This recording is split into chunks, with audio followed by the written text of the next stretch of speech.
біздер кабинетімізге кірдік. Вайтте кіреміз. Кіргеннен кейін так жоғарыда міне лупа тұр да, вот лупаның үстін басамыз.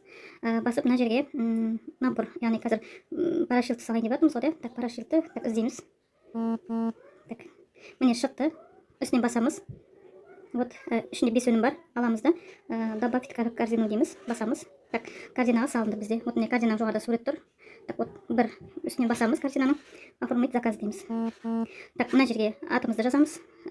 Почта барлығын от үйді жазамыз. Адрес, дом, квартира барлығын жазамыз. Так одан кейін комментарий жазсаңыздар болады. Так курьерский службамен алсаңыздар болады. Или болмаса прямой, курьерский служба таңдаймыз. Так қыздар оформить заказ үстінен басамыз.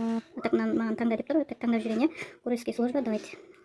Так енді оплата при получении дейді, или болмаса картамен төлесек болады, Так картамен төлеймін қазір. Так оформить заказ кетті, товар кетті.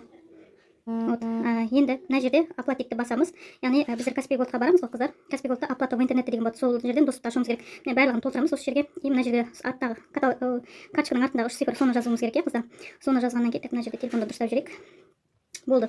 Осылай үстінен оплатикті басамыз, яғни карточкадан оплата төлейтін кезде лимит ашып жіберіңіздер, қыздар. Оплата в интернете деген мой банктың ішінде тұрады. Лимит ашасыңдар, төлейсіздер, қайтадан закрыть доступ деп жауып тастасаңыздар болады,